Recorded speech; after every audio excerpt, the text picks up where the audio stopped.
Dricus Du Plessis is reportedly suffering from an injury jeopardizing the Khamzat Chimaev matchup, which I believe was going to go down at UFC 317. The UFC has been very hush-hush about the UFC 317 main event and co-main event. We have heard nothing about the card. It's 2 months away, and we don't know any fight on the card.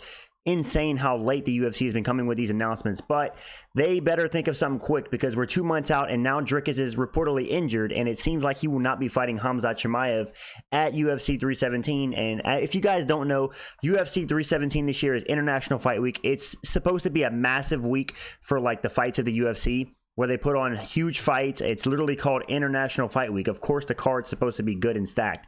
And now we're scrambling to find a good main event because, like I said, I do believe they were planning to do Dricus Du Plessis versus Khamzat Chimaev for International Fight Week. And I do think Khamzat will be able to get back into the U.S. But now we've got a new problem. Dricus is injured, and we don't know what kind of injury it is. You know, is it a torn ACL? Is it a torn shoulder? Did he blow his back out? Like, there's a lot of questions. It is interesting that he decided to call off the fight 2 months before it even happens. So that tells me that it could potentially be a serious injury, that he can't train at all, and he definitely wants to wait. So we could see Dricus out for an entire year, depending on what injury he has. But it sucks, man, because I was really wanted to see this Dricus versus Khamzat fight. This is the biggest fight at middleweight.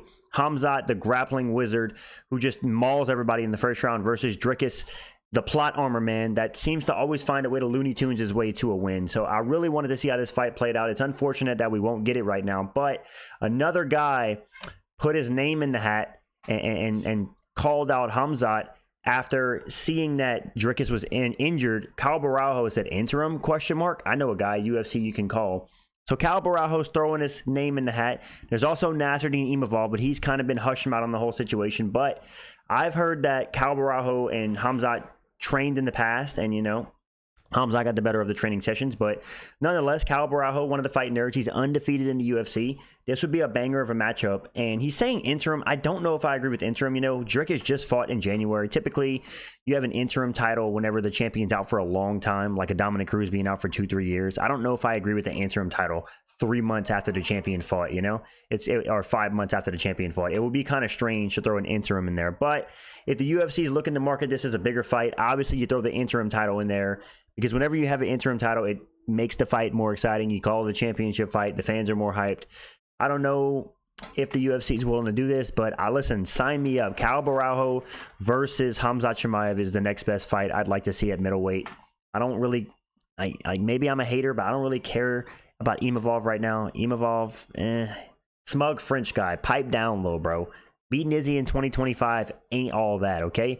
Caio Borralho is beating real men like Jared Cannonier. I'm joking. But you get my point. I know they both beat Jared Cannonier. But yeah, Caio Borralho versus Khamzat is what they're looking to do. And let's have a look at what Khamzat had to say. Khamzat Chimaev, after Dricus reportedly said he was injured, Khamzat says this guy's big as bullshit. So Khamzat's pretty upset about him being injured with the face palm emoji. But you know, Khamzat doesn't have much room to talk because he spent the last better half of 3 or 4 years being sick and injured and out on the sideline. So it's kind of hypocritical for him to be getting upset at Dricus being injured. But I understand he's been wanting the Dricus fight. He's been wanting to be champion for a long time, and now that's going to be put on hold. And he's probably going to have to fight Caio Borralho or somebody else in middleweight, or he's just going to have to stay on ice until Dricus comes back. I don't think that's what's going to happen.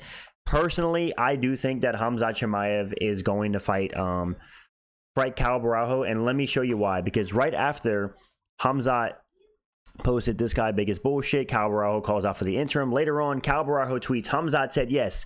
The only thing that makes sense is the interim belt. This fight's going to be bigger than him versus Dricus. Mark my words. So Caio Borralho, according to his own words, he's claiming that Khamzat Chimaev said yes to the fight. It's a go. So all they have to do is sign it on paper, and he wants it for the interim belt. Now, it's interesting the way he worded it. He said the only thing that makes sense is for the interim belt. So he wants the interim title, but I don't know if the UFC's throwing it on the table because he's kind of throwing it out there. I don't know if that's going to be like in his negotiations, like I'm only fighting Khamzat if it's for an interim, which I think would be kind of silly. But I do understand, like, if you beat Khamzat, put an interim on the line. That way they can't have Imavov jump over you. But nonetheless, listen, man, this is a banger of a fight. Caio Borralho, undefeated in the UFC. Khamzat Chimaev, undefeated in the UFC. Caio Borralho only has one loss. Khamzat Chimaev destroyed Robert Whitaker in his last fight. This would be a great fight, and we really will get to see the grappling of Caio Borralho tested. A lot of people think that Caio Borralho has some very underrated grappling. They also, obviously, like I said, they could do Khamzat Chimaev versus Nasruddin Imavov, and that would be like obviously like the #1 contender fight because they're the top 2 contenders in the division right now. But listen, it's all about who steps up. Whenever they have a guy injured, who steps up first? Whoever comes to first whenever opportunity comes knocking is who's going to get the deal. And Caio Borralho looks like he's doing all the right things. He's calling out Khamzat on Twitter. He's saying let's make it for an interim belt, and nothing out of Imavov. Radio silence. I know it just happened today, but if Imavov truly wants that fight, he needs to speak up or not complain whenever he doesn't get the fight. I can hear him already. Yeah, the UFC didn't call me, bummed out. I think I'm the #1 contender, blah, blah, blah. And he arguably is. Listen, Nasruddin Imavov arguably is the #1 contender because he does have 3 top 10 wins, but listen, bro, at the end of the day, like I said, if the UFC needs a replacement for Dricus and you don't put your name in the hat and Caio Borralho does, then he gets the opportunity. That's just the way the UFC works, my guy. So, yes, there is a possibility that we see Caio Borralho versus Khamzat Chimaev, possibly International Fight Week at UFC 317 for an interim title. I don't think this would be a headliner of the card, but I'll talk about that at the end of the video.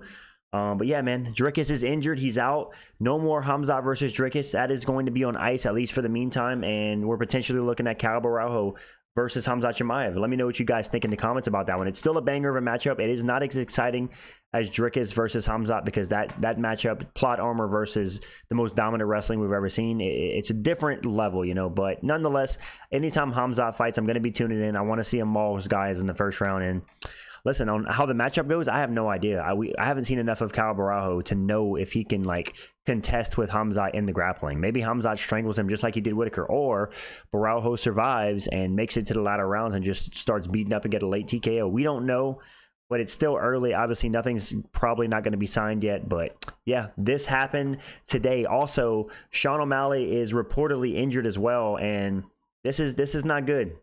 The UFC and Dana White were so dead set on giving Sean O'Malley one of the most undeserved title shots in UFC history, and his little brittle bones couldn't hold up. Tommy McMillan, I'm not even sure who that is, but apparently there was a Snapchat posted by Tommy McMillan with Sean O'Malley seen on crutches in a little bitty circle in the picture. You can see it. And now there's speculation that he is injured. The Snapchat was taken down, which leads me to believe it is an injury, because if it's not, then why would you care if the Snapchat's taken down or not? I think Sean O'Malley probably has a hurt leg. He's had, or a hurt foot. He's had issues with his feet and his legs in the past. Like whenever he fought Jose, I forgot what his name was, but he fought that guy a while back, the one where he like injured his foot and he was talking to Joe Rogan laying on his back. He had a very bad foot injury, and he's kind of had a nagging foot injury for a long time. He's also had a hip replacement. So Sean O'Malley is riddled with injuries. Whenever you're 5'11" and built like a pixie stick at bantamweight, I guess that's what you can expect. Does this put the Merab fight in jeopardy? I don't know. Maybe they signed, maybe this is all part of the UFC's big master plan. Sean O'Malley gets injured. Somebody else steps in and gets Merab, they beat him, and then Sean O'Malley can fight the other fighter for the title to get an easier fight for the title. I doubt it, but listen, it don't matter because ain't nobody beating Merab. If Sean O'Malley ain't beating Merab, I don't think anybody beats Merab. So if that's the UFC's plan, I don't think it is. Sean O'Malley is reportedly injured, though. Not reportedly, but like people are speculating, you know, because there's a picture of him on crutches that got leaked on Snapchat. So let me know what you guys think about that one in the comments. Do you think he will make it to the fight against Merab Dvalishvili at UFC 316? It's about a month and 2 weeks out, I believe. So he's got some time to heal on whatever it is. But listen, if it's a serious like tear or a nagging injury, that's going to be another time he's going to a fight. And you cannot go into a fight with Merab seriously injured. So who knows? Maybe O'Malley will pull out because he wants to be 100%. We don't know yet. It's all speculation, but it's interesting. Seeing a guy on crutches a month and a half out from his fight is never a good look. And yeah, like I said, if you're 5'11", built like a pixie stick at bantamweight, what can you really expect? And lastly, I want to talk about International Fight Week. Now, this is really frustrating because the UFC has done this so much recently. They've been announcing cards like so last minute. I remember a time, 2015, all the way up until like 2022, it felt like the UFC would announce pay-per-views 3 months, 4 months in advance. Like we would get stuff announced so early, and now we're getting like a month and a half out from these cards, 2 months out from these cards, and we don't even know who the co-main event is or the main event or anybody on the card. And I think they were doing DDP versus Khamzat on International Fight Week. Well, now that's out the window. So now you're stuck between a rock and a hard place because you have a lot of like issues with the biggest fights. Jones doesn't want to fight Aspinall unless he's paid $30 to $50 million, and we don't even know, even with the money, if he would fight Aspinall. So that's a toss-up, unless the UFC has signed the fight and they're just waiting to announce it for whatever reason. So Jones Aspinall is a toss-up. DDP Khamzat's off because DDP's injured. Bilal Muhammad's fighting at UFC 315 next month, and then Sean O'Malley's fighting Marab at 316, so that those two are out. Islam does not want to fight Ilya because he thinks Ilya needs to beat a contender. And Ali Abdelaziz is talking about how he wants to see Gaethje versus Islam. No crap, he wants to see that. He manages them both. He's going to get a massive payday from that fight. No one wants to see Gaethje fight for a title. Then you got Islam versus Arman. The UFC doesn't want to give Arman a title shot because Arman Sarukian pulled out on a day's notice and ruined an entire event. So there's that. And then at 145, Volkanovski just fought. He's not going to be ready 2 months from now when he got as much damage as he took versus Diego Lopez. So that's a no-go. And then you can't do Pantoja headlining International Fight Week. That's just not a big enough fight. So the UFC is in a tough spot. They better throw the absolute bag at John Jones in order for him to take the Aspinall fight, because we all know he's too coward to take it. He didn't ask for FU money to fight Stipe or to fight Cyril Gane. Only when it's Tom Aspinall or Ngannou he asked for FU money. Isn't that kind of funny? Guys, listen, guys, he's not scared of Aspinall, but he asked for FU money when he's fighting Aspinall. It's very interesting. But nonetheless, who do you guys think is going to headline International Fight Week? And you know, guys, I hate to say it. I hate to be the bearer of bad news, but there's a high chance that we're going to see freaking Islam versus Gaethje, dude. Islam, Gaethje, and Kai Kara France versus Pantoja co-main event. I could 100% see this happening, and it would honestly be depressing.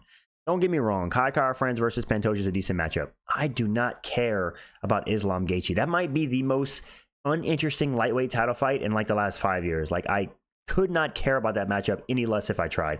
Gaethje does not deserve a title shot. It's literally stat padding for Islam. It's a free win to get the longest win streak in UFC history. I want to see him beat a real guy, like an undefeated Ilia Topuria, like a dangerous Arman Sarukian who's improved leaps and bounds since they first fought.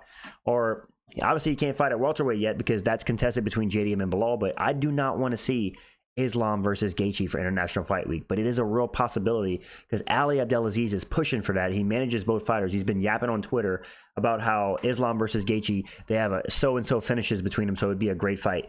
No, shut up. No one cares about Islam versus Gaethje. Ideally, for International Fight Week, best case scenario would be Jones Aspinall or Ilya versus Islam. Those are the two biggest fights you can put on for International Fight Week. But, you know, with Islam not wanting to fight Ilya, and with Jones pricing himself out of the Aspinall fight, and the UFC's probably not going to want to fork out $30, $40, $50 million for John Jones, I don't see it happening, man. So I am predicting it now. International Fight Week this year, June 28th, will be a massive letdown. We're 2 months and 8 days out from the fight, and we don't know who's fighting at International Fight Week. What is Dana White and the UFC doing? We need Dana to get his little bald ass on Instagram and give us one of his little fancy announcements he's been doing. We need one right now, Dana Pink. We're sitting here struggling, waiting, not knowing what the UFC is going to do next. And yeah, man, if I had a magic wand and I could wave it, I would want to see International Fight Week, Ilya versus Islam for the lightweight belt, co-main event, Caio Borralho versus Khamzat Chimaev for the interim belt. Screw it, throw an interim on there. And then feature fight, Paddy Pimblett versus Charles Oliveira. Wishful thinking because Paddy's gained a bunch of weight since he fought. He's weighing at 198 pounds right now, but ideally that will be a banger of a fight card. But we all know the UFC's been dropping the ball recently. They've been putting on some pretty mid cards outside of UFC 314. So my expectations for International Fight Week this year are extremely low. Like I said, we're probably going to get Islam Gaethje. Let me know in the comments who you guys think is going to fight for International Fight Week. And if you like me doing these news coverage videos, drop a like on it and let me know in the comments. I appreciate you guys. Unk out. Peace. Peace.